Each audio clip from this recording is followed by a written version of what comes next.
This lady is a secretary within the Wiper Democratic Movement. In charge, she's a secretary for coalition affairs. So if you guys are interested, you have to engage this lady, or should engage. Don't begin my coffee. Thank you. I now invite a renowned lawyer in this country. Thank you so much, Deilivers. Thank you. Mimi naona hii delegates conference yetu tulisafiri ni kama imekuwa kidogo. When you say mpatie fulani asante kuresha na associate na umisusu sasa you umoja Sami Party. So but this is a very important occasion. I like the fact to move from delegates conference to delegates convention. A convention and a meeting like this would ideally take 2, 3, 4 days a week, so that you look at all the aspects of your new political outlook. Allow me on behalf of the Wiper Democratic Movement to congratulate DNA. What a name. What a name. And to welcome you to join at an appropriate time the next winning coalition. We call ourselves the People's Loyal Coalition. And I don't need to belabor the point that in 2022 we had two major political coalitions. The Kenya Kwanza, which I like that actually nicknamed Kenya Kusha, our since the throne was because the country Aisha, born to Aisha kama muungano wa chama. And then we had Azimio la Umoja. And today, the reality of our political organizations is as clear as day. My brother Eugene Amala is on the way coming. He's a party leader of DAP.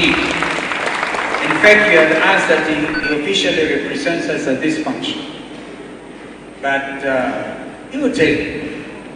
The other day we had our sister Mother Karua rebrand our party, which was NAF Kenya, to now People's Liberation Party.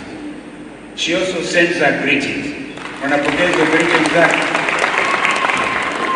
And brother, the second Deputy President of the Republic of Kenya, Rigathi Gachagua, also sends his blessings, his greetings and blessings. And as I said, Eugene is on the way coming. Whatever was Azimio la Umoja 1 Kenya, and this is a very unfortunate statement, but it is the reality. When our friends in ODM openly signed agreement with Kenya Kwanza outside Kenyatta Conference Center, in my view, that marked the end of Azimio. So we have to be realistic. We have to be realistic because Wiper Democratic Movement cannot remain alone in Azimio. So this is a statement of fact. However, we live in this country. We have developed personal relationships and respect for each other. Nobody will ever hear me attacking Raila ODINGA because that is not my DNA. That's not my DNA. Nobody will hear me attacking. So, because of the history, the long history, but we will respect each other's choices. An American ambassador famously said, his name was Johnny Castro, choices have consequences. You as DNA, you have definitely taken a position and you must therefore live in accordance with those choices. But always guided by our number one reference document, Constitution 2010, which among other things, clearly says Kenya shall be and remain a multi-party democracy. While Kenya Kwanza on the one hand are busy trying to wind everybody into one political outfit, the new alliance, the People's Coalition we are talking about, is going to have to welcome as many of our political organizations as are available so that we develop that space. But I want to propose that we'll be guided at the appropriate time by the example of NAC. The 2002 moment is here with us. This is when we got Kibaki elected unanimously as the third president of the Republic of Kenya. That moment has to be relived, and we will be discussing the details, and I'm sure we'll be getting there. So that we, for example, have DNA, Wiper, DAP, Kano, and other parties, PLP, competing at every level. But at the end of the day, whoever emerges a winner will carry the coalition flag. That's what we did. That is what we did. So that we encourage that competition, that at the end of the day come up with the example of NAC, which gave this country one of the most democratic leaders, the third president of the Republic of Kenya. So my brother Godfrey Kanoti and your team, Nyambane, my brother, whom I mentored, I continue to mentor, and others, just be very clear. We have a country to redeem. This is a liberation movement. The organizing secretaries spoke very eloquently. Our Masai down there, so eloquently. Raundi hii ni kukomboa Kenya. This is not a normal situation. We are not living a normal situation. What with a whole president who is supposed to be sitting in State House and working, takes state money from state coffers to go and bribe people everywhere. And they believe, for example, because I'm from the mountain, we've asked our people, go out, show respect, get maximum. Give even them the indication that they control the mountain, which they don't, I can tell you. And when we move out there, there will be no William Ruto and Kenya Kwanza in the mountain and in a lot of places in this country. I'm told the Western region is boiling. In fact, Western region is boiling. Western, oye! Are you boiling? For change, for redemption, for liberation. Kenya will never be led by thieves anymore. Are you ready? This is the moment. Grab the moment and act. Your voice, your power. Your voice, your power. If you keep quiet, then even that DNA slogan, you will not live it. So we're here to tell you, welcome on board. I know Barack Muluka, an amazing mind. You write and continue writing, our brother. And you are one of our very serious national leaders at any level.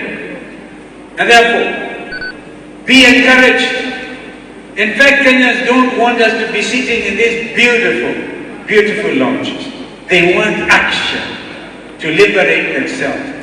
We are almost approaching 1 year since the 2024 massacre of young Kenyans, whose only crime was carrying a bottle of water, our national flag, and being very patriotic. We have heard that when they signed the MOU, one of the important things they say they will do is to compensate the families. Kenyans are still crying the blood of Rex Masai. I've just seen that in that presentation. The blood of Rex Masai is calling and crying from the ground for justice, for justice. So maybe nawatakieni kila la heri. But I think I'm also calling you to action. Calling you to action. We will work with the Gen Z. And I want to thank you because you have taken it upon yourselves to give them space. Young Kenyans must get their space. Not yesterday, now. So when the time comes, and before that time comes, please take out your national identity cards as a matter of priority. And nobody should deny you. You remember when we made the noise about nobody made the application to be born in Kenya? William Ruto reversed that thing. He's the one who had told his peers, immigration, and lipiza watoto 1,000 shillings, 300 shillings. We're even saying every Kenyan who paid 300 shillings to get their national ID must get their refund, because that is your right. That is your right. So akasema, oh, hiyo tumeondoa. So my friends, this is a critical time in the history of our country, and we must rise to the occasion. Economic liberation. Countries around the world are thinking, first of all, about themselves. The 6 million plus Kenyans who have gone through university and they have no hope of getting any employment. And yet, companies are leaving Kenya for establishment in Tanzania, in Uganda, and other places, and therefore exporting our jobs to the neighboring countries. And you pretend you can go carrying money bags, go bribe citizens who come out singing for you, and there's no job, there's no food at the table. This is revolution time. Hii safari hii ni kujikomboa. Wangapi hapa tayari kukomboa Kenya? And as you do so, we will rely on serious commitment. Let there be nobody used of the system to undermine the democratic aspirations of the Kenyan people. My friends, I could talk on and on. I hope you can allow me to go and talk to the Nairobi River people. They were initially given the Nairobi River Commission, and nobody wants pollution anywhere. Environment is the in thing. But you can't go and go on displacing Kenyans. And then you say you've been putting affordable housing. I wanted to hear your economic principle. This, Musyoka cannot when you come. Our executive order number 1, we said, will be to do away with housing levy completely, because that is what any Kenyan with a payslip today, you get a very thin payslip, and that is the money you are paying so that William RUTO and his group can go all over the place bribing Kenyans. What kind of nation now, whose head of state is number 1 or is he number 2 leader in official corruption all over the world? And you, DNA, are sitting here. Your voice, your power. Your voice, we shall be looking forward to hearing your voice. God bless you. Amen. Wapi makofi na makelele for His Excellency, wapi makofi. Now naomba cameramen wote wakuje upande wa stage wapige picha, ndio kila mtu aonekane, kila mtu asimame avae kofia yake, bendera, chochote uko nacho. Your Excellency, Your Excellency. Oh, umeenda kwa Your Excellency ametoka. Cameraman, nataka mkuje hapa.